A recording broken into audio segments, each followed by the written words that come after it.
God bless you. Thank you so very much for joining me today as we go into the Word of God together. It's always a pleasure to have your company.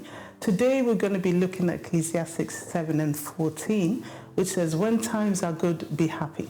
But when times are bad, consider this. God has made the one as well as the other. Therefore, no one can discover anything about their future. Now, this was written by Solomon, one of the wisest people that have ever lived. And of course, he gives you and I advice. When times are good, be happy. I mean, that goes to say, doesn't it? I mean, it stands to reason. We love it when things are good. You're happy. It's nice to be happy.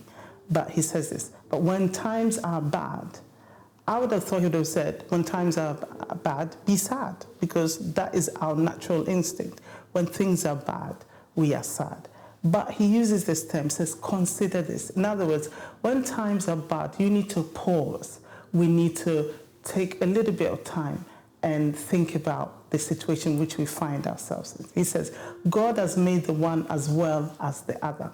In other words, when times are bad, God is still in it. No wonder Paul tells us that we should rejoice, that we should give thanks in all circumstances. I just read, interesting enough, this morning somebody, a little article, and the person was saying that God says that we should give thanks not for all circumstances, but in every circumstance. So whatever situation you find yourself in, you ought to rejoice and understand that God is in the middle of it. He will walk you through it. He'll take you out of it, and you will come out victorious. It's my prayer for you and for myself that we'll be able to rejoice in the Lord at all times. And again, I say rejoice.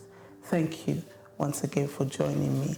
The details on the screen, you can share, you can follow, you can like, you can also fellowship with us in person. I look forward to seeing you then. God bless you.